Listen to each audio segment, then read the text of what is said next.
नमस्कार दोस्तों, स्वागत है आप सभी का अपने आल एग्जाम सेंटर में। दोस्तों आज हम देखेंगे मॉडल पेपर 4 तक कर चुके हैं। आप नहीं देखे हैं तो जाके देख सकते हैं। मैराथन क्लास है जिसमें आप सबका करंट अफेयर्स होगा। करंट अफेयर्स के अंतर्गत भी जितने टॉपिक 6 टॉपिक हैं आप सबके, जैसे आधुनिक इतिहास, बिहार स्पेशल, उसके बाद गवर्नमेंट की स्कीम, ये सारे चैप्टर आपको पढ़ने हैं। फिर आपको रीजनिंग कराया जाएगा, मैथ होगा, कंप्यूटर होगा और सब्जेक्ट नॉलेज होगा। ये सारे प्रश्न आपको करवाए जाएंगे। इसके साथ ही सब्जेक्ट नॉलेज की एक अलग से क्लास चल रही है जिसमें आपका कम्युनिटी कोऑर्डिनेटर और एरिया कोऑर्डिनेटर के लिए है। यहाँ पे जो सब्जेक्ट नॉलेज के प्रश्न होंगे वो जीविका से रिलेटेड होंगे, वो सभी पोस्ट के लिए आप देख सकते हैं। तो चलिए बिना देरी के शुरू करते हैं पहले प्रश्न से। सब्जेक्ट नॉलेज का आप सबके सामने दिया गया है। पहला प्रश्न बताने की कोशिश करिएगा। ग्रामीण विकास मंत्रालय का मुख्यालय कहाँ स्थित है? कौन सा ऑप्शन करेक्ट हो जाएगा? इसका राइट आंसर क्या हो जाएगा पहले का? तो कौन सा ऑप्शन करेक्ट होगा बताइए जल्दी से। कौन सा ऑप्शन करेक्ट होगा?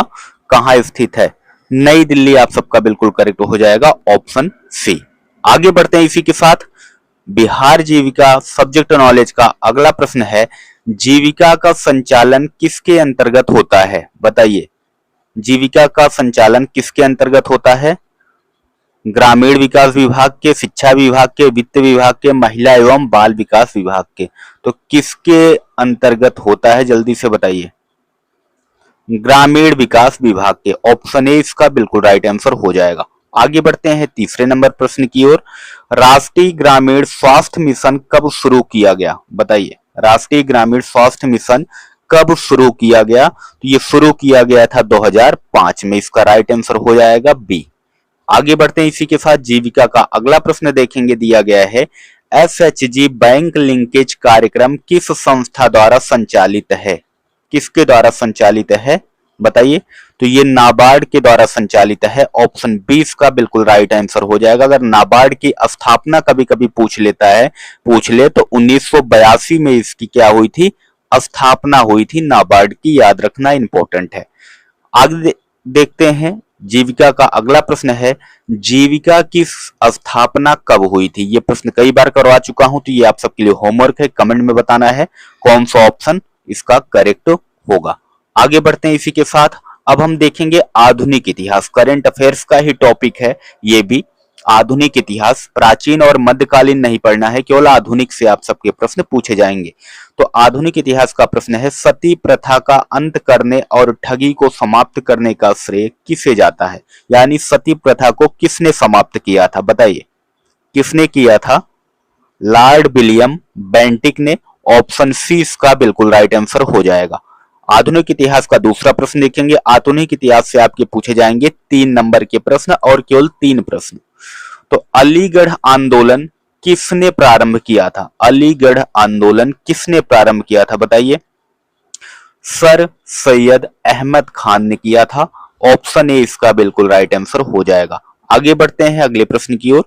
आधुनिक इतिहास का अगला प्रश्न है, महात्मा गांधी दक्षिण अफ्रीका कब गए थे? इसका राइट आंसर हो जाएगा ऑप्शन डी, 1893 ईस्वी में। अगर प्रश्न पूछे वापस कब आए थे तो 1915 में वापस आए थे। ये भी याद रख लेना, कब वापस आए थे वहां से? 1915 को, 9 जनवरी 1915। अगर डेट भी पूछ ले तो डेट भी याद रखना, 9 जनवरी को।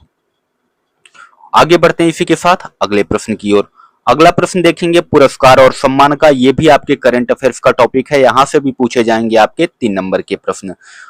पुलित्जर पुरस्कार किस देश से संबंधित है? बताइए, किस देश से संबंधित है ये पुरस्कार?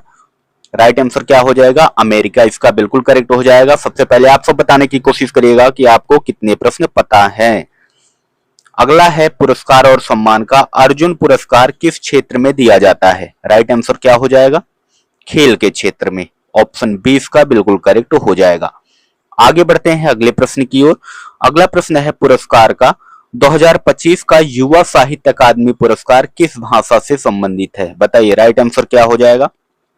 कौन सा ऑप्शन करेक्ट होगा? ऑप्शन सी, मैथिली भाषा में।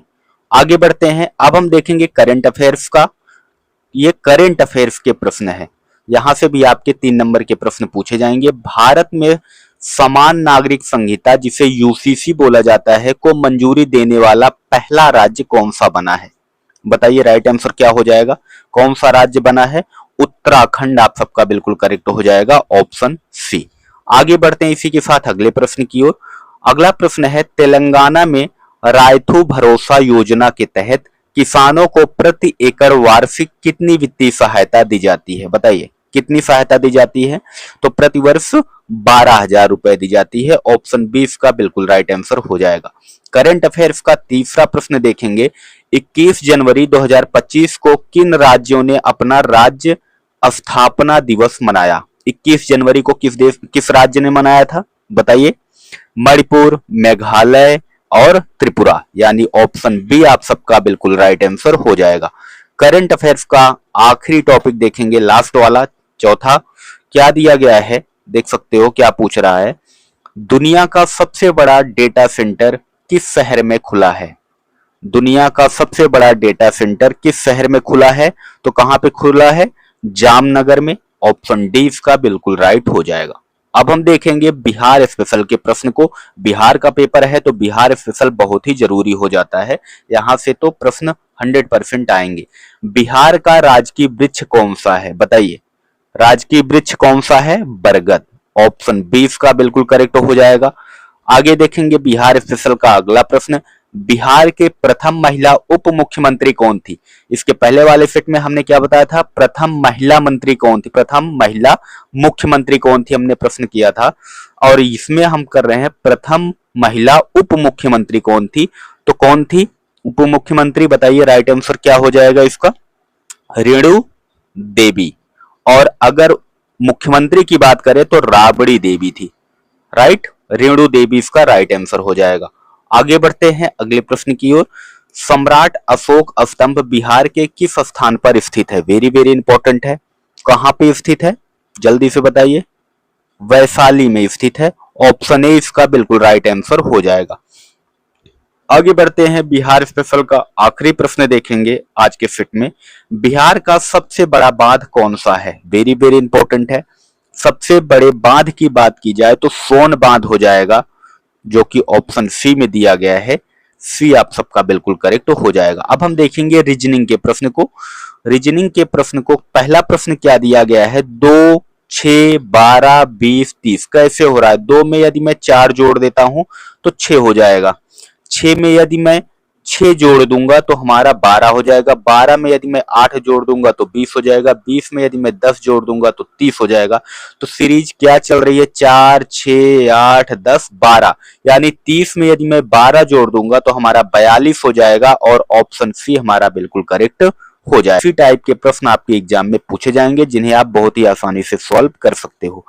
दूसरा दिया गया है, यदि कोड भाषा में दिल्ली को इतना में कोडित किया जाता है, आगरा को इतना में कोडित किया जाता है, तो IDGA को किस में कोडित किया जाएगा, I, D और G और A दिया गया है, तो ध्यान देना यहां पे I का क्रमांक दिया गया है 1, तो I के नीचे लिख देंगे 1, उसके बाद इसमें क्या दे रहा है D, और D को यहां कहा गया है 7, तो यहां लिख देंगे 7, जी को क्या कहा गया है, देख सकते हो ये जी दूसरे नंबर पे है, और यहाँ दूसरे नंबर पे आएंगे तो 2 लिखा गया है, जी को 2 लिख देंगे।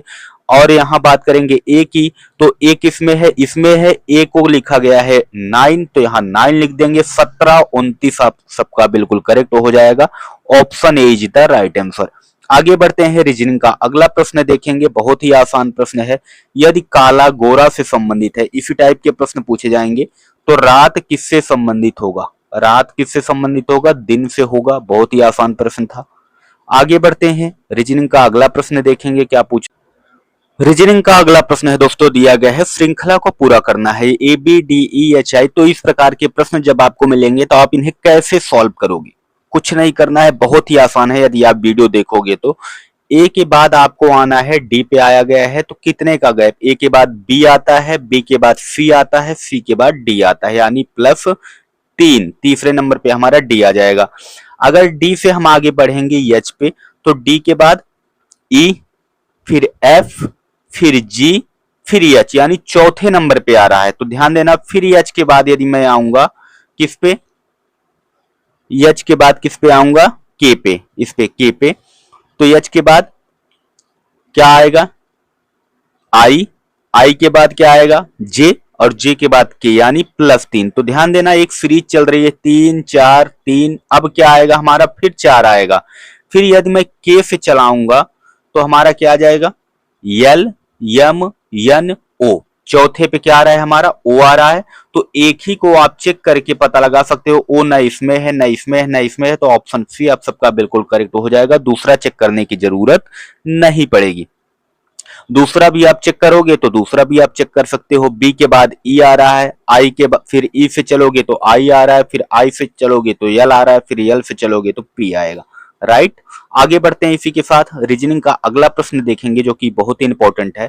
श्रृंखला को पूरा करें 2 6 12 20, 2 के बाद 6, ये प्रश्न वही है जो हम करवा चुके हैं अभी। तो ये आप सबके लिए बताना है कमेंट में इसका राइट आंसर क्या हो जाएगा, अभी जस्ट ही इसको करवाया हूं। आगे बढ़ते हैं अगले प्रश्न की ओर।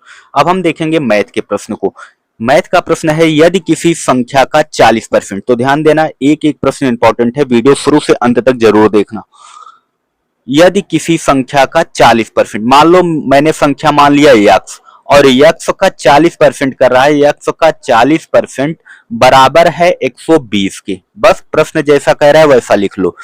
तो संख्या कितनी होगी, तो संख्या हमको ज्ञात करनी है, संख्या हमने माना है यक्स, तो जो ज्ञात करना हो उसे केवल बाएं तरफ लेफ्ट साइड में रखो यक्स, और बाकी दाहिने यानी बराबर के उस साइड राइट साइड में क्या कर दो पक्षांतर कर दो। तो हमने 120 लिख लिया बराबर। अब 40% को पक्षांतर करेंगे उस साइड तो क्या होगा, यहाँ पे गुणे में है तो दूसरे साइड जाएगा, तो किस में जाएगा दोस्तों बटे में जाएगा, तो किस में जाएगा बटे में जाएगा। तो ध्यान देना यहां ऊपर हो जाएगा 100 और नीचे हो जाएगा 40। कैसे हो गया नहीं समझ में आया होगा, क्योंकि 40 का जब हम परसेंटेज हटाएंगे तो यहाँ पे 100 आ जाएगा, और 100 भाग में होगा तो दूसरे साइड जाएगा तो गुणे में हो जाएगा, और 40 गुणे में है तो ये किस में आ जाएगा भाग में आ जाएगा। अब समझ में आ गया होगा, परसेंट हटा देंगे तो अब एक जीरो से एक जीरो काट देंगे, 4 से काटेंगे 3 बार जाएगा, 3 का 100 में मल्टीप्लाई करेंगे तो 300 हो जाएगा। यही ऑप्शन सी आप सबका बिल्कुल करेक्ट हो जाएगा। आगे बढ़ते हैं इसी के साथ अगले प्रश्न की ओर। अगला प्रश्न है, एक एक प्रश्न इंपॉर्टेंट है। यदि किसी वस्तु को 480 में बेचा जाता है तो 20% का लाभ होता है, तो वस्तु का क्रय मूल्य ज्ञात करो। ध्यान देना जब क्रय मूल्य पूछे तो अलग फार्मूला, विक्रय मूल्य पूछे तो अलग फार्मूला लगता है। क्रय मूल्य अगर पूछ रहा है, क्रय मूल्य मतलब होता है सीपी, सीपी पूछ रहा है तो ध्यान देना सबसे पहले सेलिंग प्राइस लिखो, सेलिंग प्राइस मतलब जितने में बेचा गया, तो हम लिख देंगे 480। उसके बाद क्या करना है आपको यहाँ पे मल्टीप्लाई 100 करना है, लेकिन यदि यहाँ पे सेलिंग प्राइस दिया ना होता, क्रय मूल्य दिया होता, तब क्या करते हम नीचे करते। अब ध्यान देना बटे करके 20% का लाभ हो रहा है तो 120 यहाँ पे नीचे कर दो, बस इसी को सॉल्व कर लो। एक जीरो से एक जीरो काट दो, 12 चौक 48, और 4 का मल्टीप्लाई कर दोगे किसमें 100 में, तो कितना आ जाएगा 400 आ जाएगा। ये 400 आप सबका बिल्कुल करेक्ट आंसर हो जाएगा। 4 बार गया और 4 का मल्टीप्लाई 100 में 400, राइट। इस प्रकार से आप प्रश्न को सॉल्व कर सकते हो। आगे बढ़ते हैं अगले प्रश्न की ओर। मैथ का अगला प्रश्न दिया गया है, एक ट्रेन 90 किलोमीटर प्रति घंटा की गति से चलती है, 270 किलोमीटर की दूरी तय करने में उसे कितना समय लगेगा। तो ध्यान देना समय पूछ रहा है, तो समय का मतलब टाइम, टाइम बराबर दूरी, डी से दूरी बटे एफ से स्पीड चाल हो जाती है। दूरी दिया गया है 270 और चाल दी गई है 90। यदि यही किलोमीटर प्रति घंटा में ना दिया होता तो हम इसे किलोमीटर प्रति घंटा में बनाते। अब हम काट देंगे, 9 से 9 त्रिक 27, 3 घंटे हो जाएंगे। ऑप्शन बी इसका बिल्कुल राइट आंसर हो जाएगा।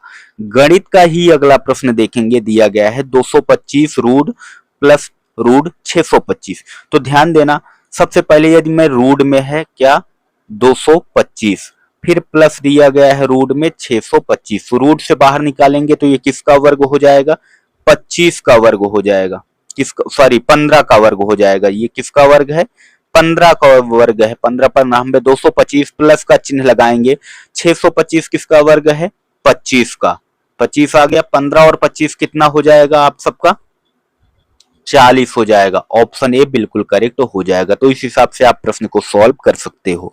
गणित का अगला प्रश्न देखेंगे, अगला प्रश्न दिया गया है दोस्तों, 3 पुरुष या 6 महिलाएं 20 दिन में एक काम को पूरा करती हैं, तो वही काम 6 पुरुष और 3 महिलाएं मिलकर कितने दिनों में पूरा करेंगे।